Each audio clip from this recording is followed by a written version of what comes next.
The suffocating darkness of Warhammer 40,000's bleak future isn't where one would typically seek out a breath of fresh air, but I've come away from every session of Warhammer 40,000 Darktide reinvigorated nonetheless. Whether it's the vicious yet darkly comedic melee brawls, the electrifying group encounters, or the head bop-inducing synthwave soundtrack blasting throughout intense shootouts, this 4-player cooperative FPS from developer Fat Shark frequently had me grinning like an idiot. Sluggish performance and an aggressively monotonous progression grind might make that smile falter at times, yet even those issues don't diminish the glory that comes with chain-sorting heretics in half.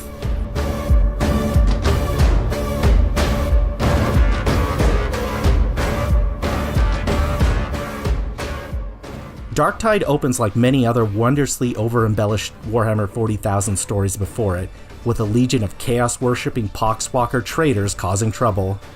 The massive hive city of Tertium is overflowing with zombie-esque hordes, gun-toting preachers spouting blasphemous gospel, and all sizes of misshapen, rift-powered monstrosities that you'll joyously slaughter by the thousands as a conscripted convict.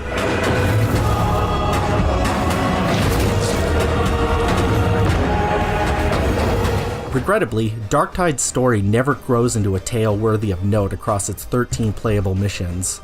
Cutscenes more or less boil down to multiple authority figures suggesting that you're merely a dissident exterminator until proven otherwise, which gets irritating in the roughly 35 hours it takes to reach the level cap in Darktide. To be honest, I don't trust you. I don't think you've got the brains to handle any of this gear. Darktide has no wrong choices amongst his 4 playable classes, which include the Veteran Sharpshooter, Ogryn Skullbreaker, Psyker Cygnetic, and Zealot Preacher. Each has customizable loadouts and a unique ability that complements the other's toolkits magnificently. Of those, I fell head over heels for the tank-like Ogryn Skullbreaker. This chain gun-toting brute can easily knock down dozens of enemies with one lumbering swipe, or utterly decimate crowds via the locomotive-like bull rush ability. If overwhelming firepower is more your speed, then the Veteran Sharpshooter's volley fire prioritizes elite targets and briefly amplifies the stopping power of firearms.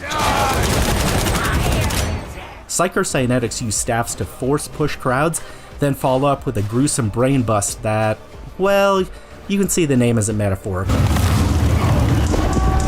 Finally, there's the Zealot Preacher, a holy warrior adept with close-range weaponry like hammers that increases their damage melee output through the Chastise the Wicked ability.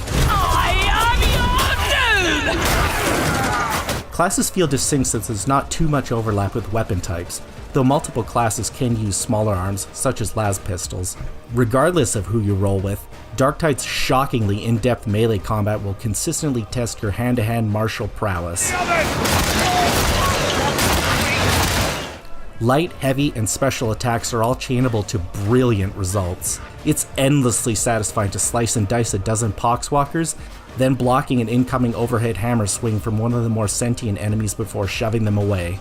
Better yet, darting into an armored enemy's range to knock off their shoulder pad, exposing a weak point in the process, then dashing away before they can retaliate will almost certainly make you smile.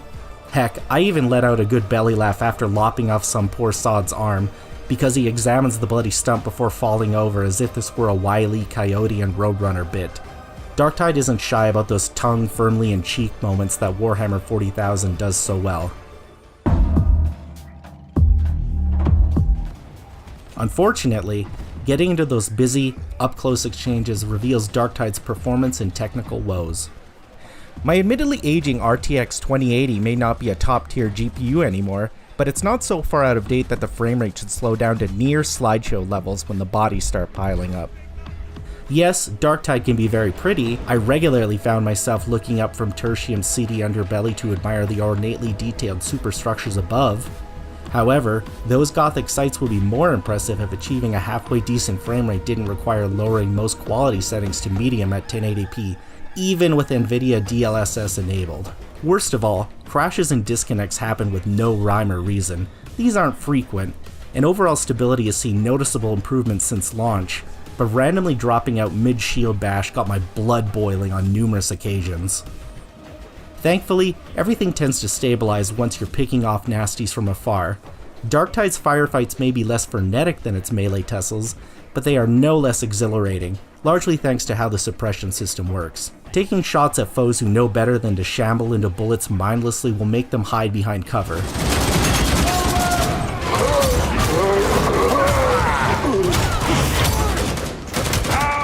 Keeping up that barrage makes their return fire sloppy, usually resulting in projectiles that miss you by several feet. But the trick here is that enemies can do the same to you. There's this fantastic risk-reward element to breaking or imposing suppression that forces you to either find cover and regain a steady trigger finger, or recklessly blitz towards the shooter. The latter is more dangerous, but every successful melee kill slowly restores your toughness meter, a protective barrier that negates incoming damage. It's delightfully refreshing that Darktide rewards those fighting for every square inch. Huddling beside allies has a similar therapeutic effect, but my goodness, caving in some mutant's orbital bone after they make it nigh impossible for you to shoot is more efficient and never gets old. Particularly when a John Carpenter-like synth track rife with catchy metal clangs and down-tempo choir chants commemorates the occasion. Jesper Kid's phenomenal soundtrack gives every disembowelment and warp-infused explosion some extra grimdark oomph that Warhammer 40,000's universe rightly deserves.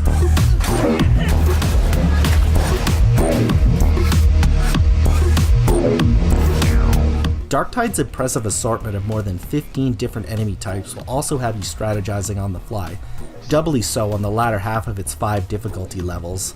Taking out a muscular, lightning-fast mutant while some maniacal scab bomber covers the battlefield in fire isn't easy, especially if a rabid poxhound spontaneously pins your teammate down. Although the Ogryn Skullbreaker's thick hide is fantastic for absorbing a horde's deluge of rusty shovel swings and gnashing teeth, there's no denying that other classes handle specific combatants better. Walking away from spicy range situations might require the Psycho-Cygnetics' brain-popping magical abilities and some superb marksmanship from a veteran sharpshooter, while Zealot Preachers excel at dishing out swaths of high-damage melee strikes. Nothing tests synergy with your comrades like bosses, though. These ghastly abominations can materialize at any time and get the blood flowing like nothing else. Darktide shines brightest when a team pulls off the unthinkable, and those legendary exploits are often more rewarding than Tertium's treasures.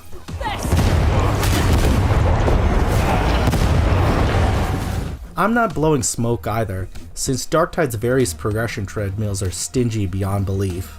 Gaining one measly rank takes roughly 2 or 3 missions that go on for about 30 minutes apiece on lower difficulties, and worthwhile weapon replacements rarely drop during the post-match reward screen. Bumping up the challenge to heresy difficulty and beyond for bigger experience gains and better loot is always a viable option, but also increases your party's chances of wiping by considerable margins, yielding almost nothing. In fairness, there isn't much of a reason to rush towards max rank because there's currently no real endgame. Only the same handful of missions await, albeit with unique modifiers like fog that don't really do a lot to shake things up. All it takes is a short stroll across the Starship Morningstar's steel decks, a social hub area of sorts, to sense Fat Shark's live service aspirations with Darktide. Usually, I prefer something more old school, but at least this direction provides creative wiggle room to flesh out progression and endgame activities. While craftable weapons and weekly challenges are decent starts, I need a goal or an overarching carrot and stick to hold my attention long term. Right now, it has its exceptional combat to keep me happily coming back, but that appeal can only last for so long.